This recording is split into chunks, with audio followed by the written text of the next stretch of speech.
Charles Dickens ಅವರ ಕಥೆಯ ಸ್ಫೂರ್ತಿಯಿಂದ ಮಾಡಿದ್ದು. ಅದಕ್ಕೆ ನಮ್ಮ ಇಂಡಿಯನ್ ಏಜ್ಗೆ ಅದಕ್ಕೆ ರೂಪ ಕೊಟ್ಟವರು ನಮ್ಮ ಪ್ರಕಾಶ್ ಬೆಳವಾಡಿ ಅವರು. ಅದಕ್ಕೆ ಕತೆ ಬರೆದು ಮತ್ತು ಚಿತ್ರಕಥೆ ಸಂಭಾಷಣೆಯನ್ನು ಬರೆದಿದ್ದಾರೆ.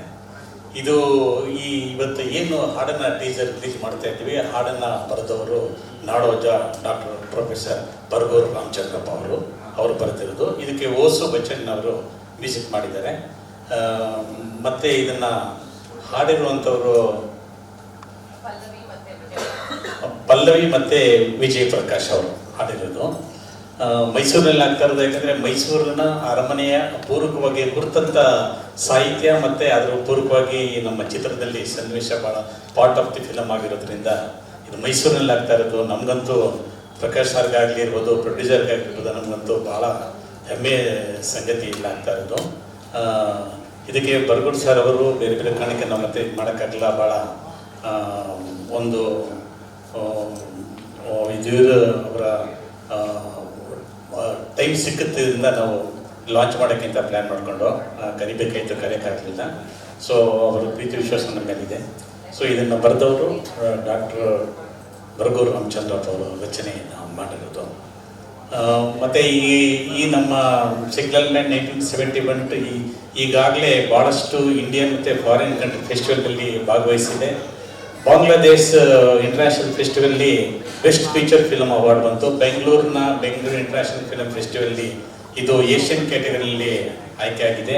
ಬಾಂಬೆನಲ್ಲಿ ಆಯಿತು, ಚೆನ್ನೈ ಫೆಸ್ಟಿವಲ್ನಲ್ಲಿ ಇದು ಆಯ್ಕೆ ಆಗಿದೆ, ಡೆಲ್ಲಿ ಅಂತ ಜಾಗದಲ್ಲಿ ಭಾಳಷ್ಟು ಫೆಸ್ಟಿವಲ್ಲಿ ಆಯ್ಕೆ ಆಗಿದೆ. ಇದಕ್ಕೆ ನಮ್ಮ ವೆಂಕಟೇಶ್ ಪ್ರಸಾದ್ ಅಂತ ಅಂದ್ಬಿಟ್ಟು ಇವರು ಈ ಚಿತ್ರದ ಭಾಳ ಪ್ರಮುಖವಾದ ಪಾತ್ರ ಇತ್ತು. ಮತ್ತು ಇದರ executive producer Ganesh sir, Rajesh sir ಬನ್ನಿ ಸರ್, ರಾಜೇಶ್ ಬರ್ತಿದ್ದಾರೆ. ತೊಂದರೆ ಇಲ್ಲ, ಬರ್ತಾ ಇದ್ದಾರಂತೆ.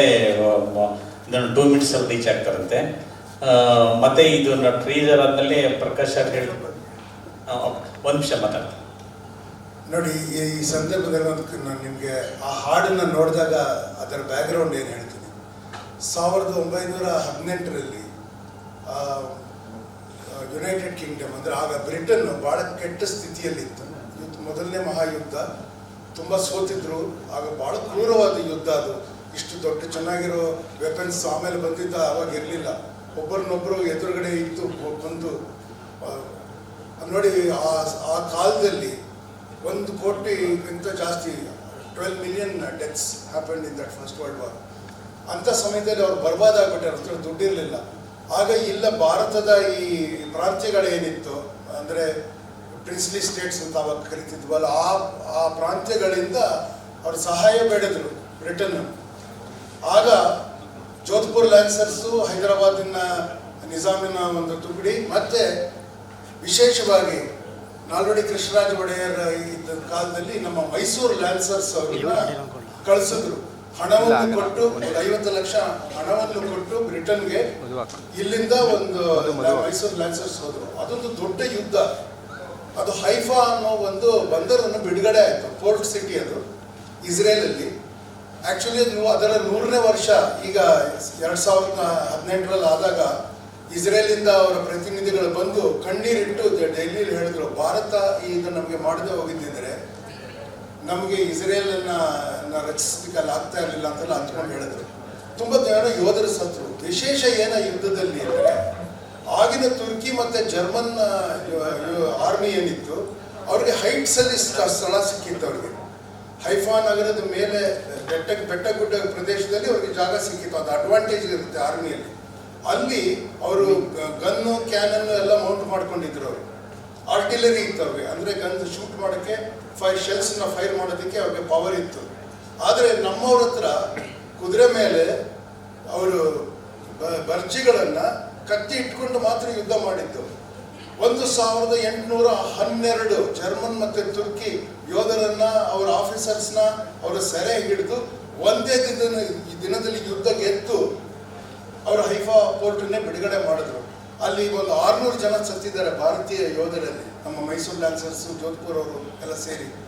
ಅದನ್ನು ಅಲ್ಲಿ ಈಗಲೂ ಅವ್ರು ಮಣ್ಣು ಮಾಡಿದ್ದಾರೆ ಅಲ್ಲಿ. ಅದೊಂದು ಭಾಳ ವಿಶೇಷ ಸ್ಥಳ ಆಗಿದೆ ಅಲ್ಲಿ ಇಸ್ರೇಲ್ ಜನಕ್ಕೆ. ಇದು ನಿಮ್ಗೆ ಯಾಕೆ ಹೇಳ್ತಾ ಇದ್ದೀನಿ ಅಂದರೆ, ಬೆಂಗಳೂರು ನಗರದಲ್ಲಿ ಈಗ ದೂರದರ್ಶನ ಕೇಂದ್ರ ಇದೆಯಲ್ಲ, ಅದರ ಪಕ್ಕದಲ್ಲಿ ನಮ್ಮೊಂದು ಟವರ್ ಇದೆ, ಹೈಫಾ ಮೆಮೋರಿಯಲ್ ಅಂತ ಇದೆ. ಬೆಂಗಳೂರಿನ ಜನಕ್ಕೆ ಗೊತ್ತಿಲ್ಲ ಇದು, ಈಗಲೂ ಇದೆ. ಅದು ಯಾರು ನೋಡಕ್ಕೂ ಹೋಗಿಲ್ಲ, ನಿಮಗೆ ಟೆಕ್ಸ್ಟ್ ಬುಕ್ಕಲ್ಲೂ ಬಂದಿಲ್ಲ. ಅವ್ರ ಸತ್ತಿದ್ದ ಯೋಧರ ಹೆಸರಿದೆ ಅದರಲ್ಲಿ, ಮೈಸೂರು ಲ್ಯಾನ್ಸರ್ಸ್ ಅವರು. ಈಗಲೂ ನಿಮ್ಮ ಮೈಸೂರು ಪೊಲೀಸ್ ಬ್ಯಾಂಡ್ ಇದೆಯಲ್ಲ, ಅವ್ರು ಹಾಕೊಳ್ಳೋ ಯೂನಿಫಾರ್ಮ್ ಮೈಸೂರು ಲ್ಯಾನ್ಸರ್ಸ್ ಯೂನಿಫಾರ್ಮ್. ನಿಮ್ಗೆ ಯಾಕೆ ಹೇಳ್ತೀನಿ ಅಂದರೆ, ಇದು ಮೈಸೂರಿನ ಇತಿಹಾಸ ಇದರಲ್ಲಿ ಒಳಗೊಂಡಿದೆ. ಅದಕ್ಕಾಗಿ ನಾವು ಇದನ್ನು ಇವರು ಬರಗೂರು ಅವ್ರು ಹೇಳಿದಾಗ ಭಾಳ ಒಂದು ಸೊಗಸಾದ ಒಂದು ಹಾಡನ್ನು ರಚಿಸಿದ್ದಾರೆ. ಅದರದ್ದು ಆ ಹಾಡನ್ನು ಬಿಡುಗಡೆ ಮಾಡಬೇಕು ಮೈಸೂರಲ್ಲಿ ಅಂತ ನಮಗೆ ಆಸೆ ಇತ್ತು. ಅದು ಮೈಸೂರ ಸಂಸ್ಥಾನದ ಒಂದು ಯಾರಿದ್ದಾರೋ, ಈಗಿನ ಪ್ರತಿನಿಧಿ ಯಾರಿದೋ ಅವ್ರಿಗೆ ಮಾಡಿಸ್ಬೇಕು ಅಂತ ನಮ್ಗೆ ಆಸೆ ಇತ್ತು. ಅವ್ರ ಪರ್ಮಿಷನ್ ಕೇಳಿದ್ವಿ, ಅವ್ರು ಬರ್ತೀನಿ ಅಂತ ಹೇಳಿದ್ರು. ಅದಕ್ಕೆ ನಿಮ್ಮ ಮುಂದೆ ಮಾಡ್ತಾ ಇದ್ದೀನಿ ಇದನ್ನು. ಇನ್ನೇನೊಂದು 5 ನಿಮಿಷದಲ್ಲಿ ಬರ್ತಾರಂತೆ.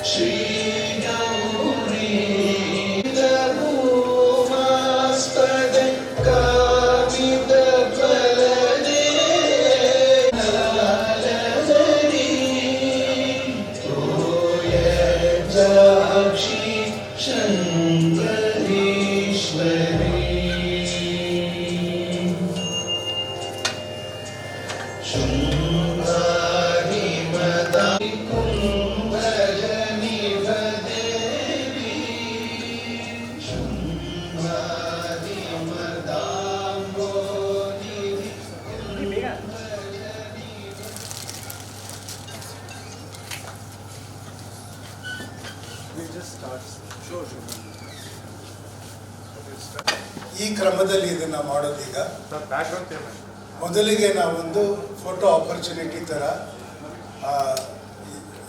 ಶ್ರೀಮಾನ್ ಯದುವೀರ್ ಅವರು ಬಂದು ಇದರ ಬಿಡುಗಡೆ ಮಾಡ್ತಿರೋ ಥರದ್ದು ಒಂದು ಫೋಟೋನ ತೆಗೆಯೋದಕ್ಕೆ ಮಾಡ್ತೀವಿ.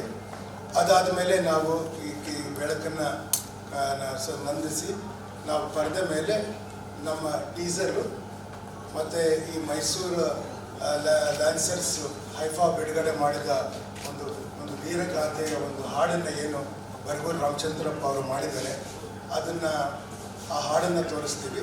ಮತ್ತು ಅದರ ಕಂಪೋಸರ್ ಯಾರಿದ್ದಾರೆ ಔಸು ಬಚ್ಚನ್, ಅವ್ರದ್ದು ಒಂದು ಶುಭ ಸಂದೇಶ 2 ನಿಮಿಷದಿದೆ, ಅದಿದೆ. ಅದಾದಮೇಲೆ ನಾವು ಇಲ್ಲಿ ವೇದಿಕೆ ಮೇಲೆ ಕಾರ್ಯಕ್ರಮ ಪ್ರಾರಂಭ ಮಾಡ್ತೀವಿ. ನಾವು ಶ್ರೀಮಾನ್ ಯದುವೀರ್ ಅವ್ರ ಕೈಲಿ ಅವರ ಶುಭ ವಚನ, ಅವರ ಪ್ರತಿಕ್ರಿಯೆ ಈ ಹಾಡಿನ ಬಗ್ಗೆ ಅವ್ರನ್ನ ಕೇಳ್ಕೊಳ್ತೀವಿ. ಆಮೇಲೆ ನಮ್ಮ ನಿರ್ದೇಶಕರು ಮಾತಾಡ್ತಾರೆ. ಆಮೇಲೆ ನಿಮ್ದೇನಾದ್ರು ಪ್ರಶ್ನೆಗಳಿದ್ದರೆ ನೀವು ಕೇಳ್ಬೋದು. ಆಮೇಲೆ ಭೋಜನ. ಇದು ಇವಾಗ ಮಾಡ್ತಾ ಇರೋದು. So first sir, I gone to request sir. Okay, ready.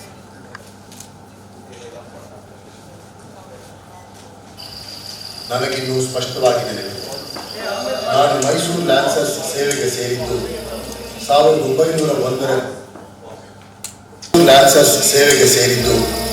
1901ರ ಜನವರಿ ತಿಂಗಳಲ್ಲಿ. ಆಗ ಮಹಾರಾಜ ಕೃಷ್ಣರಾಜ ಒಡೆಯರವರ ತಾಯಿ ಶ್ರೀ ವಾಣಿವಿಲಾಸ್ ಸನ್ನಿಧಾನದವರು ರೀಜೆಂಟ್ ಆಗಿದ್ದರು. 1914 ಮಹಾಯುದ್ಧ. ಆಗಿನ ಮೈಸೂರು ಅರಸರಾಗಿದ್ದ ನಾಲ್ವಡಿ ಕೃಷ್ಣರಾಜ ಒಡೆಯರವರು ನಮ್ಮ ಮೈಸೂರು ಲ್ಯಾನ್ಸರ್ಸ್ ಸೈನ್ಯವನ್ನು ಬ್ರಿಟಿಷರ ಪರವಾಗಿ ವಿಶ್ವಯುದ್ಧದಲ್ಲಿ ತೊಡಗಿಸುವ ತೀರ್ಮಾನ ಕೈಗೊಂಡರು. ಅಂದಿನ ಸಂಸ್ಥಾನಗಳಾಗಿದ್ದ ಹೈದರಾಬಾದ್ ಮತ್ತು ಜೋಧ್ಪುರದ ರೆಜಿಮೆಂಟ್ಗಳ ಜೊತೆ ಮೈಸೂರು ಲ್ಯಾನ್ಸರ್ಸ್ ಅನ್ನು ವಿಶ್ವಯುದ್ಧಕ್ಕೆ ನೇಮಿಸಲಾಯಿತು.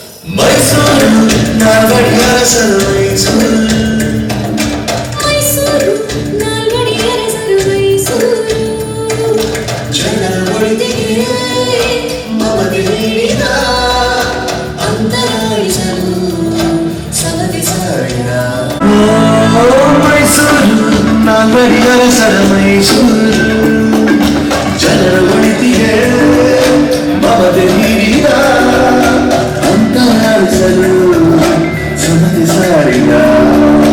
ಮೈಸೂರು ನಾಲ್ವಡಿ ಅರಸರ ಮೈಸೂರು.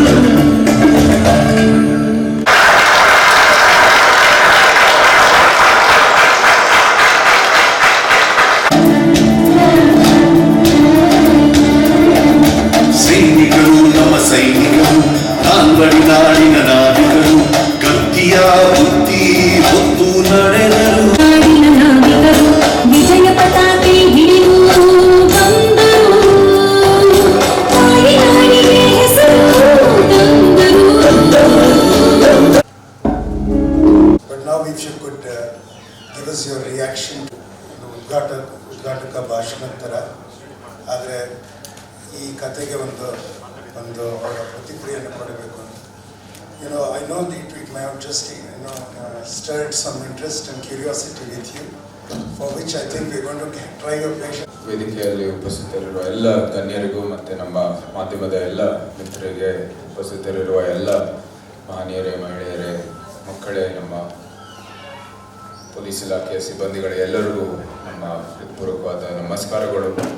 ನಿಮ್ಮ ಏನು ಸಿಗ್ನಲ್ ಮ್ಯಾನ್ 1971 ಇದರ ಒಂದು ಟೀಸರನ್ನು ಕೂಡ ಇವತ್ತು ಬಿಡುಗಡೆ ಆಗಿದೆ. ನಂತರ ಪ್ರಕಾಶ್ ಅವರು ಹೇಳಿದರು ಅಂತ ಒಂದು ಸಾಂಗ್ ಇದೆ ಮೂವಿಯಲ್ಲಿ, ಮೂವಿದೆ ಸಾಂಗ್ ಅಂತ, ಅದರದ್ದು ಕೂಡ ಬಿಡುಗಡೆ ಮಾಡಬೇಕು ಅಂತ ಒಂದು ಬೆಂಗಳೂರಿನಲ್ಲಿ ಭೇಟಿಯಾಗಿರೋ ಸಮಯದಲ್ಲಿ ಹೇಳಿದರು, ಇದನ್ನು ಮಾಡಬೇಕು ಮೈಸೂರಲ್ಲಿ. ಅತ್ಯಂತ ಸಂತೋಷದ ವಿಷಯ. ನಮ್ಮ ಮೈಸೂರು ಇತಿಹಾಸ ಈ ಒಂದು ಏನು ಚಲನಚಿತ್ರ ಇದೆ ಅದರ ಮೂಲಕ ಅದು ಹೈಲೈಟ್ ಮಾಡಿರೋದು ನಿಜವಾಗ್ಲೂ ಬಹಳ ಸಂತೋಷದ ವಿಷಯ.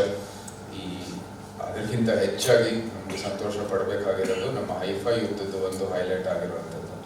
ಕಾರಣ ಅಂದರೆ ಇದು ಶತಮಾನೋತ್ಸವ ಆಗಿದ್ದು 2018ನಲ್ಲಿ, ಅಂದರೆ 100 ವರ್ಷ ಹಿಂದೆ 1917ರಲ್ಲಿ ಅಂದಿನ ಕಾಲದಲ್ಲಿ ಮೊದಲನೇ ವಿಶ್ವ ಯುದ್ಧದಲ್ಲಿ ಮೈಸೂರು ಲಾನ್ಸರ್ಸು, ಜೋಧ್ಪುರ್ ಲಾನ್ಸರ್ಸು, ಹೈದರಾಬಾದ್ ಲಾನ್ಸರ್ಸ್ ಎಲ್ಲರೂ ಸೇರಿಸಿ ಅದು 13ನೇ ಬಟಾಲಿಯನ್ ಅಂತ ಒಂದು ಬಟಾಲಿಯನ್ ಮಾಡಿದರು. ಆವಾಗ ಅವರು ಈ ಮಿಡ್ಲ್ ಈಸ್ಟಲ್ಲಿ, ನಂತರ ಸೂಯಸ್ ಕೆನಾಲು ಮತ್ತು ಟರ್ಕಿ ಕಡೆ ಭಾಳಷ್ಟು ಯುದ್ಧವನ್ನು ಮಾಡ್ತಾಯಿದ್ರು on behalf of the allied powers. ಅಂದಿನ ಕಾಲದಲ್ಲಿ ಬ್ರಿಟಿಷ್ ಪರವಾಗಿ, ಫ್ರೆಂಚ್ ಪರವಾಗಿ, ಅಮೇರಿಕಾ ಪರವಾಗಿ, ಆಲ್ ದ ಅಲೈಡ್ ಪವರ್ಸ್ ಪರವಾಗಿ ಅವರು ಯುದ್ಧವನ್ನು ಮಾಡ್ತಾಯಿದ್ರು.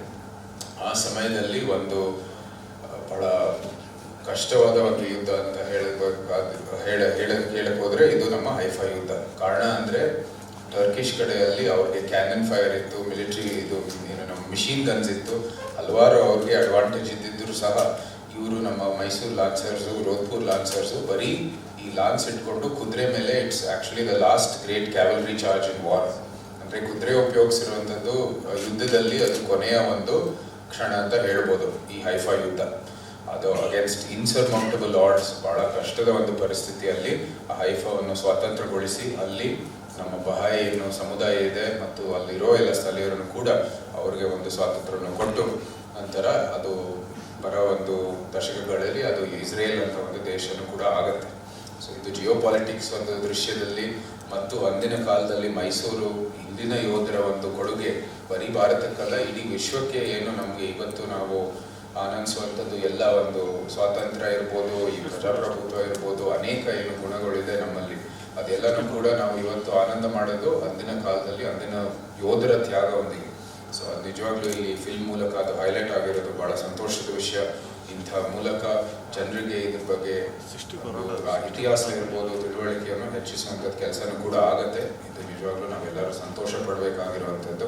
ಅದಕ್ಕಾಗಿ ನಾನು ಪ್ರಕಾಶ್ ಅವ್ರಿಗೆ, ಇಡೀ ಈ ತಂಡಕ್ಕೆಲ್ಲಕ್ಕೂ ನನ್ನ ಹೃತ್ಪೂರ್ವಕವಾದ ಕೃತಜ್ಞತೆಗಳನ್ನು ಸಲ್ಲಿಸುತ್ತೇನೆ. ಅರಮನೆ ಪರವಾಗಿ ಈ ಫಿಲ್ಮನ್ನು ನಾವು ನೋಡ್ತೀವಿ, ಬಂದೇ ಬರ್ತೀವಿ ಮತ್ತು ಇವತ್ತು ಈ ಕಾರ್ಯಕ್ರಮದಲ್ಲಿ ಭಾಗವಹಿಸುವುದು ನಮ್ಮ ಸೌಭಾಗ್ಯ, ಈ ಬಿಡುಗಡೆ ಮಾಡೋದನ್ನು ಕೂಡ ನಮ್ಮ ಸೌಭಾಗ್ಯ ಅಂತ ನಾನಂತೂ ಭಾವಿಸ್ತೇನೆ. ಅಷ್ಟು ಹೇಳ್ತಾ ಮತ್ತೊಮ್ಮೆ ಶುಭಾಶಯಗಳು ನಿಮ್ಮೆಲ್ಲರಿಗೂ. I hope this film is A grand success and once again ನಮ್ಮ ಶುಭಾಶಯಗಳನ್ನು ಸಲ್ಲಿಸುತ್ತಾ ಜೈ ಹಿಂದ್, ಜೈ ಕರ್ನಾಟಕ.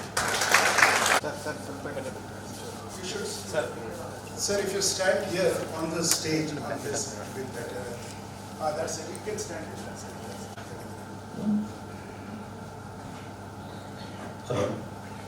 ವೇದಿಕೆ ಮೇಲಿರ್ತಕ್ಕಂಥ ಎಲ್ಲ ಗಣ್ಯರಿಗೆ ನನ್ನ ಹೃತ್ಪೂರ್ವಕ 26ರಲ್ಲಿ ಇದನ್ನು ನಾನು ನಾಟಕ ಮಾಡಿದ್ದೆ. ಭ್ರಮೆ ಅಂತ ಅಂದ್ಬಿಟ್ಟು ಜೀವಿಷನಲ್ಲಿ ಬರೆದಂಥ ನಾಟಕ. ಅದನ್ನು ಒಂದ್ಸರಿ ಇದು ಪಿಕ್ಚರ್ ಮಾಡಬೇಕು ಅಂತ ಭಾಳ ವರ್ಷಗಳ ಬಯಕೆ ಇದ್ದಾಗ ನಾನು ಪ್ರಕಾಶ್ ಪ್ರೊಡ್ಯೂಸ್ ಸೇರಿ ಒಂದು ಪಿಕ್ಚರಲ್ಲಿ ವರ್ಕ್ ಮಾಡಿದಾಗ ನಾನು ಡೈರೆಕ್ಷನ್ ಆ್ಯಕ್ಟ್ ಮಾಡಿದ್ರು. ಅವ್ರ ಹತ್ರ ಇದು ಸೂಕ್ತವಾದ ವ್ಯಕ್ತಿ ಅಂತ ಪ್ರಕಾಶ್ ಪ್ರೊಡ್ಯೂ ಅವ್ರನ್ನ ಒಂದ್ಸರಿ ಬಿಡು ಮಾಡ್ಕೊಳ್ಳಿ ಸರ್, ದಯಮಾಡಿ ಒಂದು ಕತೆ ಹೇಳ್ತೀನಿ ಅಂತ ಹೇಳಿದೆ. ಭಾಳ ಇಷ್ಟಪಟ್ಟರು. ಇದು ನೀವು ಸ್ಕ್ರಿಪ್ಟ್ ಮಾಡಿಕೊಡ್ಬೇಕು ಅಂತ ಕೇಳಿದೆ. ಮಾಡ್ಕೊಡ್ತೀನಿ ಅಂದೆ. ಅಷ್ಟೇ ಅಲ್ಲ, ಇದ್ರಲ್ಲಿ ನೀವೇ ಆ್ಯಕ್ಟ್ ಮಾಡಬೇಕು, ನನ್ನ ಸೂಕ್ತ ಕಾಣ್ತಾರೆ ಅಂತ ಹೇಳಿದೆ. ಸರ್ ಪ್ರಕಾಶ್ ಸರ್ ಇಲ್ಲೇ ಮೈಸೂರಲ್ಲೇ ಕುಳಿತುಕೊಂಡು ಸ್ಕ್ರಿಪ್ಟ್ನ ಮಾಡಿದ್ರು. ಸೊ ಎಷ್ಟು ಪೂರ್ವವಾಗಿತ್ತು ಅಂತಂದರೆ, ನನ್ನಲ್ಲಿ ನೆನ್ನೆ ಯಾವುದೋ ಒಂದು ಬೇರೆ ಯಾವುದೋ ಒಂದು ಪಿಕ್ಚರ್ಗೆ ಮಾಡಬೇಕು ಅಂತ ಹೇಳಿದಾಗ ನಾನು ಪ್ರಕಾಶ್ ಪಟೇಲ್ರನ್ನ ಎಕ್ಸಾಂಪಲ್ ಕೊಡ್ತಿದ್ದೆ. ಒಂದು ಸ್ಕ್ರಿಪ್ಟ್ ಮಾಡಬೇಕಾದ್ರೆ ಎಷ್ಟು ಸಂಯಮ ಇರಬೇಕು, ಡೈರೆಕ್ಟರ್ ಜೊತೆಲಿ ಯಾವ ರೀತಿ ಕೋಆಪ್ರೇಟ್ ಮಾಡಬೇಕು, ಆಗ ಮಾತ್ರ ಒಂದು ಒಳ್ಳೆ ಕೆಲಸ ಆಗುತ್ತೆ. ನಾನು 11 ಪಿಕ್ಚರ್ ಆದರೂ ಕೂಡ ಈ ಪಿಕ್ಚರ್ ಭಾಳ ವಿಶಿಷ್ಟವಾಗಿದೆ. ಅದಕ್ಕೆ ನನ್ನ ಎಲ್ಲ ರೀತಿಯ ಸ್ಕ್ರಿಪ್ಟ್ಗೆ ಒಂದು ನನಗೆ ಬೆಂಬಲ ಕೊಟ್ಟರು ಪ್ರಕಾಶ್ ಅವರು.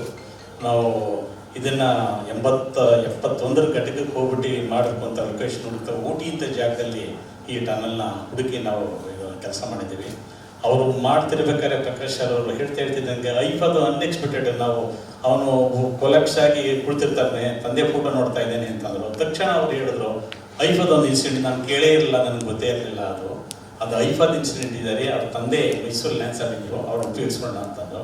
ಅದನ್ನು ಹೆಂಗೆ ನಾವು ತರೋಕ್ಕಾಗುತ್ತೆ, ನಮ್ಮದೇ ಆದಂಥ ನಾವು ಇಷ್ಟು ಹೇಳೋಕೆ ಹೋಗೋಕ್ಕಾಗಲ್ಲ, ಮಾಡೋಕ್ಕಾಗಲ್ಲ ಅಂದಾಗ ಒಂದು ಪಪೆಟ್ ಶೋ ಮುಖಾಂತರ ಮಾಡೋಣ ಅಂದ್ಕೊಂಡು ಅದು ಭಾಳ ಕತೆಗೆ ಭಾಳ ರಿಲೆವೆಂಟಾಗಿ, ಭಾಳ ಪೂರಕವಾಗಿ, ಭಾಳ ಹತ್ತಿರವಾಗಿ ಹೊಂದಿಕೆ ಆಗಿದೆ. ಇದು ಅವ್ರು ಮೈಸೂರಿನ ತಂದೆ ಇದ್ದರು, ತಂದೆಯಲ್ಲಿ ಇದು ಮಾಡಿದ್ರು. ತಂದೆ ಥರ ನಾನು ಸೈನಿಕನಾಗಲಿಲ್ಲ, ಆದರೆ ನಾನು ಇಲ್ಲಿ ಲೋನ್ಲಿ ಆಗಿದ್ದೀನಿ, ಕೆಲಸ ಇಟ್ಕೊಂಡಿದ್ದೆ. ಹೇಗೆ ಒಬ್ಬ ವ್ಯಕ್ತಿ ಹಾಳಾಗಿದ್ದನು ಮತ್ತೆ ರೀಟೇನಿಂಗ್ ಆಗ್ತಾನೆ ಅಂತ ಅದನ್ನು ಪೂರ್ವಕವಾಗಿ ಐಫಾದ ಹಾಡಂತೂ ಎಷ್ಟು ಅಂದರೆ ನಮ್ಮ ಕನ್ನಡ ಚಿತ್ರದಲ್ಲಿ ಯಾರು ಯೂಸ್ ಮಾಡಿಲ್ಲ ಇದ್ದಾನೆ.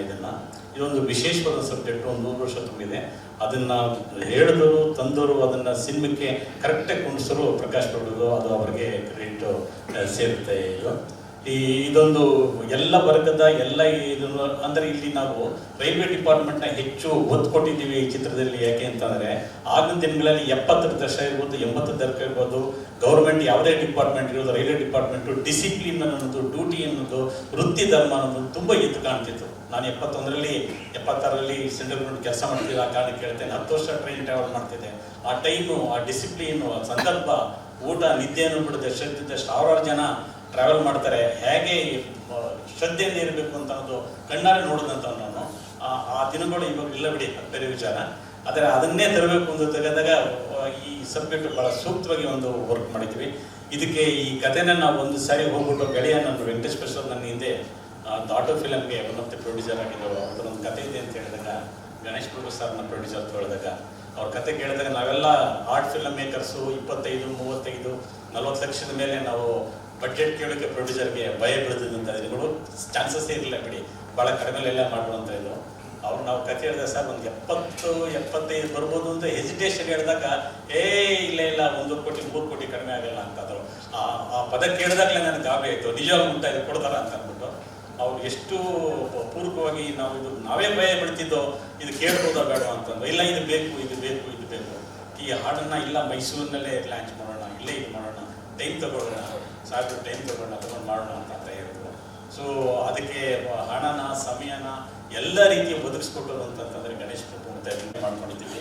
ಆಮೇಲೆ ಸಾಹೇಬ್ರದ್ದು ನಿಗ್ತಾನೆ ಹೇಳ್ತಾ ಇದೆ, ಕಳೆದ ವರ್ಷ 2023 ಏನು ದಸರಾ 10 ದಿವಸ ಉತ್ಸವ ಆಯಿತು, ಅದನ್ನು ದಸರಾ 2023 ಅಂತ ಒಂದು ಫಿಲಮ್ ಮಾಡಿದ್ದೀನಿ, ಡಾಕ್ಯುಮೆಂಟ್ರಿ ಥರ ಮಾಡಿದ್ದೀನಿ. ವಿಶಿಷ್ಟವಾದಂಥ ವರ್ಕ್ ಮಾಡಿದ್ದೀನಿ. ಅದನ್ನು ದೊಡ್ಡ ಪ್ರಮಾಣದಲ್ಲಿ ಅದನ್ನು ಈ ಸರಿ ದಸರಾ ಉತ್ಸವದಲ್ಲಿ ಅದು ಪ್ರಸಾರ ಆಗ್ತದೆ. ಅದೊಂದು ಭಾಳ ಇಲ್ಲದಿದ್ರೆ ನಮಗೆ ಯಾವಾಗಲೂ ಒಂದು ಈ ನಮ್ಮ ಕೀಳರಿಮೆಯನ್ನು ಹೆಚ್ಚಿಸುವಂಥ ಘಟನೆಗಳನ್ನೇ ನಮಗೆ ಹೇಳ್ತಾ ಬಂದಿರೋದು ನಮಗಾಗಿದೆ. ನಿಮಗೆ ಗೊತ್ತಿಲ್ಲದೆ ಇರ್ಬೋದು, ಕೆಲವರು ಗೊತ್ತಿರ್ಬೋದು. ಒಂದು ವಿಷಯ ಹೇಳ್ತೀನಿ. ರವೀಂದ್ರರು ಈ ನಮ್ಮ ಕಾಯೋ ಶ್ರೀ ಗೌರಿ ಮೈಸೂರು ಆ್ಯಂಥಮನ್ನು ಕೇಳಿದಾಗ ಅದು ಕ್ಲಾಸಿಕಲ್ ಮ್ಯೂಸಿಕ್ ಬೇಸ್ ಇಟ್ಕೊಂಡು ಒಬ್ಬ ಜರ್ಮನ್, ಅವರ ಮೈಸೂರು ಆಸ್ಥಾನದಲ್ಲಿದ್ದ ಒಬ್ಬ ಜರ್ಮನ್ ಕಂಪೋಸರು ಅವ್ರ ಜೊತೆ ಸೇರಿ ಬಸಪ್ಪ ಶಾಸ್ತ್ರಿಗಳು ಇದರ ಲಿರಿಕ್ಕು ಮತ್ತು ಕಾಂಪೋಸಿಷನ್ ಒಟ್ಟಿಗೆ ಮಾಡಿದ್ರು. ಅದು ಬ್ಯಾಂಡಿಗೆ ಸಿಗೋ ಥರದ್ದು ಇರಬೇಕದು. ಬ್ಯಾಂಡ್ ಒಂದು ಮಾರ್ಚ್ ಮಾಡೋದಕ್ಕೆ ಸಿಗೋ ಥರ ಇರಬೇಕು. ವೀರಶಂಕರಾಭರಣದಲ್ಲಿ ಅಂದರೆ ನಮ್ಮ ಕರ್ನಾಟಕ ಒಂದು ರಾಗ ಇರಬೇಕು, ಅಂದರೆ ಎಲ್ಲರಿಗೂ ಸಿಗೋ ಥರದ ರಾಗನೂ ಆಗಿರ್ಬೇಕದು. ಆ ಥರ ಇಟ್ಕೊಂಡು ಕಂಪೋಸ್ ಮಾಡಿದ್ರು ಅದನ್ನು ರವೀಂದ್ರರು ಕೇಳಿಕೊಂಡು ಡೈರೆಕ್ಟ್ ಅದೇ ಥರದ್ದು ಆನಂದವಾಗಿ ಆ ಥರ ಡೈರೆಕ್ಟ್ ಅದೇ ಥರದ್ದೊಂದು ಹಾಡು ಮಾಡಿದ್ರು.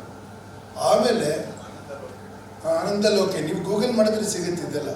ಓಕೆ, ಅದು ಆದಮೇಲೆ ನ್ಯಾಷನಲ್ ಆ್ಯಂಥಮ್ ಯಾವುದಾಗಬೇಕು ಅಂದರೆ ಅವರು ಆಗಲೇ ರಚಿಸಿದ ಒಂದು ಗೀತೆ ಕೆಲವು ಭಾಗಗಳನ್ನ ಇಟ್ಕೊಂಡು ನ್ಯಾಷನಲ್ ಆ್ಯಂಥಮ್ ಮಾಡಿದ್ರು.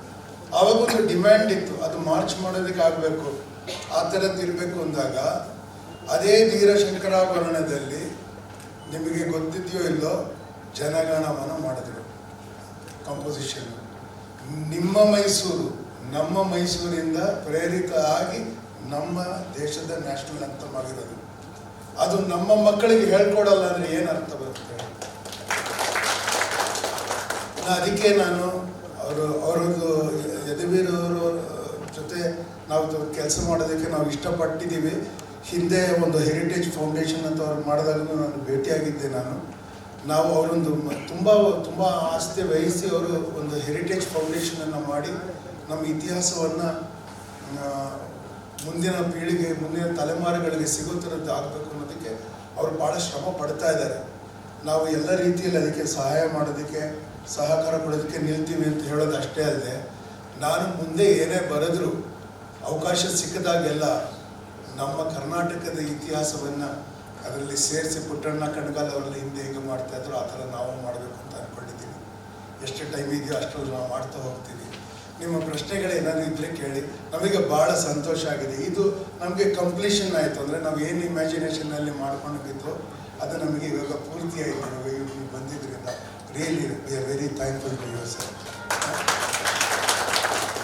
ಪ್ಲೀಸ್ ಏನಾದ್ರು ಪ್ರಶ್ನೆಗಳಿದ್ದರೆ ಕೇಳಿ. ದಯವಿಟ್ಟು ನೀವು ಈ ಪ್ರಶ್ನೆಗಳು ಕೇಳಿದ್ರೆ ನಾವು ಚಿಕ್ಕದಾಗಿ ಉತ್ತರ ಕೊಡ್ತೀವಿ ನಾವು ಅದಕ್ಕೆ. ಬಟ್ ನೀವು ಕೇಳಿದಷ್ಟು ಒಳ್ಳೆಯದು, ಹೊಸದು ಬೆಳೆಸ್ಕೊಂಡು ಹೋಗ್ಬೋದು. ನಾವೇ ತಯಾರಿಸಿದ್ದು ನಿಮ್ಗೆ ಹೇಳೋದಕ್ಕಿಂತ. ನೋಡಿ, ಅದು ನಿಜ. ಆದರೆ ನೀವು ಕನ್ನಡಿಗರ ಪರವಾಗಿ ನೀವು ಈ ಪ್ರಶ್ನೆ ಕೇಳಿ. ನಾನು ಕನ್ನಡಿಗರ ಪರವಾಗಿ ಉತ್ತರ ಕೊಡೋದ್ರ ಬದಲು ಇಂಡಸ್ಟ್ರಿ ಪರವಾಗಿ ನಾನು ಪ್ರಶ್ನೆ ಕೇಳ್ತಾ ಇದ್ದೀನಿ. ನಾವು ಇಂಥವ್ರನ್ನ ಕರ್ಕೊಂಡ್ಬಂದು ಒಂದು 5, 6, 8 ಕೋಟಿ ಆಗ್ಬೋದು ಅದು ಮಾಡೋಕ್ಕೆ. 8 ಕೋಟಿ ಅಷ್ಟು ಆಗ್ಬೋದು ನಾವು ಮಾಡೋಕ್ಕೆ. ಯಾಕೆಂದರೆ ಹೈಫಾ ನಗರದಲ್ಲಿ ಪೀರಿಯಡ್ ಕಾಸ್ಟ್ಯೂಮಲ್ಲಿ ಆ ಯುದ್ಧವನ್ನು ನಾವು ಶೂಟ್ ಮಾಡಬೇಕು. ಭಾಳ ರೋಚಕವಾಗಿರೋ ಕತೆ. ನಿಮಗೆ ಗೊತ್ತಿಲ್ಲದೆ ಇರ್ಬೋದು, ದೆಹಲಿಯ ತೀನ್ ಮೂರ್ತಿ ಭವನ್ ಅಂತ ಏನಿದೆಯೋ, ಈ Mysuru lancers, Hyderabad lancers, Jodhpur lancers ಅವ್ರನ್ನ ನೆನಪಲ್ಲಿ ಅದನ್ನು ಕಟ್ಟಿದ್ದು. ನಮ್ಗೆ ಯಾರು ಹೇಳೇ ಇಲ್ಲ ಅದನ್ನು. ತೀನ್ ಮೂರ್ತಿ ಭವನ್ ಅಂದರೆ ಬೇರೆ ಅಂದ್ಕೊಂಡಿದ್ದೀವಿ ಇಲ್ಲಿವರೆಗೂ, ಆಯಿತಾ? ತೀನ್ ಮೂರ್ತಿ ಭವನ್ ಅದಕ್ಕಾಗಿ ಮಾಡಿದ್ದು. ಬೆಂಗಳೂರಿನಲ್ಲಿ ಹೈಫೈ ಇದೆ, ಮೆಮೊರಿಯಲ್ ಇದೆ ಹೇಳಿಲ್ಲ. ನಾನು ಯಾಕೆ ಹೇಳ್ತೀನಿ ಅಂದರೆ ನಾವು ಅಲ್ಲಿ ಹೋಗಿ ಶೂಟ್ ಮಾಡಬೇಕು, ಆಥೆಂಟಿಕ್ಕಾಗಿ ಮಾಡಿದ್ರೆ. ಈಗ AI ಅದೆಲ್ಲ ಇದೆ, ಚೆನ್ನಾಗಿ ಮಾಡೋಕ್ಕಾಗ್ಬೋದು ನಮಗೆ. ಆದರೆ ಅಷ್ಟು ಖರ್ಚು ಮಾಡಿ ಅಂಥ ಸಿನಿಮಾ ನಾವು ತಯಾರಿಸಿದ್ರೆ ಜನ ಬಂದು ನೋಡ್ತೀರಾ ನಾನು ಕೇಳ್ತೀನಿ. ನೀವು ಬಂದು ನೋಡೋದಿದ್ರೆ ನಾವು ಅದನ್ನು ಮಾಡೋ ಸಾಹಸ ಮಾಡ್ತೀವಿ. ನಮ್ಮ ಹತ್ರ ಅದರ ಎಲ್ಲ ಡೀಟೇಲ್ಸ್ ಇದೆ. ನಮಗೆ ಇವರು ಯದುವೀರ್ ಅವರಿದ್ದಾರೆ, ಅವರಿದ್ದರೆ ನಮಗೇನು ಎಷ್ಟು ಅವ್ರ ಲೈಬ್ರರಿ ನೋಡಬೇಕು. ನಿಮ್ಮ ಅರಮನೆಯ ಲೈಬ್ರರಿ ನೋಡಿದ್ದೀರಾ ನೀವು? ಎಷ್ಟು ವಿದ್ಯಾವಂತರ ಒಂದು ಸಂಸ್ಥಾನ ಮೈಸೂರು ಸಂಸ್ಥಾನ. ಬನಾರಸ್ ಹಿಂದೂ ಯೂನಿವರ್ಸಿಟಿಗೆ ಚಾನ್ಸಲರ್ ಆಗಿದ್ದರು ನಾಲ್ವಡಿ ಕೃಷ್ಣರಾಜ ಒಡೆಯರ್. ಎಂಥ ಸ್ಕಾಲರು. ಜಯಚಾಮರಾಜ ಒಡೆಯರ್ ಅವ್ರು ಬರೆದಿರೋ ಅವರ ರಚನೆಗಳೇನಿದೆ, ಅವರ ಕಾಂಪೋಸಿಷನ್ಸ್, ಅವರು ವಾಗ್ಗೇಯಕಾರರು. ಅವರು ಅಂದರೆ ಬರೀ ಲಿರಿಕ್ಸ್ ಬರೆದಿಲ್ಲ, ಅವರು ಕಂಪೋಸ್ ಮಾಡಿದ್ದಾರೆ. ಆ ಹಾಡು, ಆ ಅರ್ಥ, ಅದರ ಸ್ಥಾಯಿ ಭಾವಕ್ಕೆ ಅನುಗುಣವಾಗಿ ಅದರ ರಾಗವನ್ನು ಮಾಡುವ ಕೆಲಸ ಅವರು ಮಾಡಿದ್ದಾರೆ. ಎಂಥ ಸ್ಕಾಲರ್ ಅವರು. ನಾನು ಹೇಳೋದು ಅದೆಲ್ಲ ಇದೆ. ನೀವೆಲ್ಲ ಹೇಳಿದ್ರೆ ನಾವು ಶಿವರುದ್ರಯ್ಯ ಅವ್ರ ಕೈಯಲ್ಲಿ, ಗಣೇಶ್ ಪ್ರಭು ಅವ್ರ ಕೈಯಲ್ಲಿ ನಾವು ಈ ಸಿನಿಮಾನ ಮಾಡಿಸ್ತೀವಿ. ನಾನು ಅವ್ರ ಜೊತೆ ಕೂತ್ಕೊಂಡು ಸ್ಕ್ರಿಪ್ಟ್ ಮಾಡೋಕ್ಕೆ ರೆಡಿ ಇದ್ದೀನಿ. ನಾವು ಅರಮನೆಗೆ ಬಂದು ಅವರ ಲೈಬ್ರರಿಯನ್ನು ನೋಡಿ, ಎಂಥ ಲೈಬ್ರರಿ ಇದೆ, ಐ ಬೀನ್ ದೇರ್ ಒನ್ಸ್. ಅದನ್ನು ನೋಡಿ ನಾವು ಮಾಡ್ಬೋದು. ನಾವು ನಿಮ್ಮ ಪ್ರಶ್ನೆ ಚೆನ್ನಾಗಿದೆ, ನಮ್ಗೆ ಹೇಳೋಕ್ಕೆ ಅವಕಾಶ ಆಯ್ತು.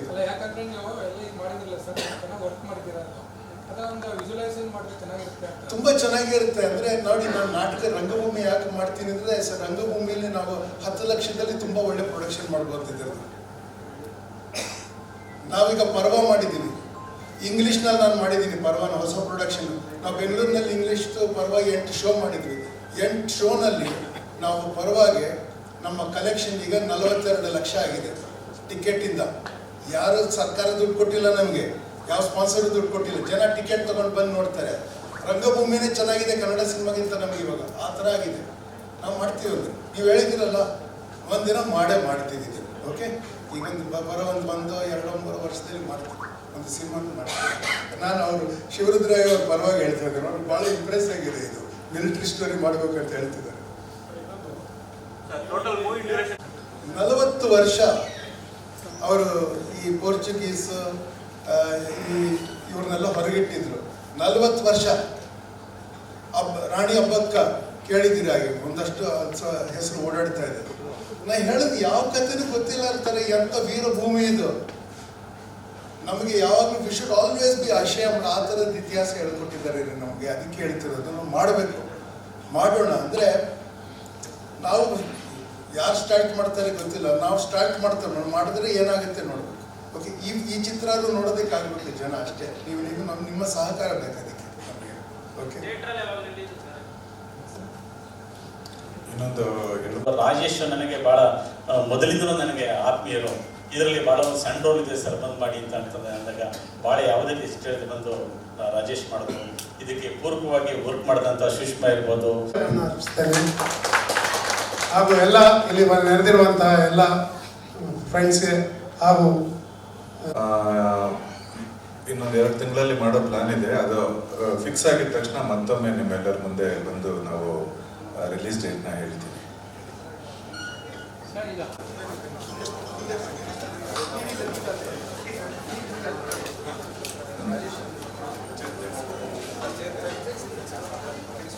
ಬ್ಯಾಕ್ಗ್ರೌಂಡ್ ಚೇಂಜ್ ಮಾಡಿ ದರ್ಶನ್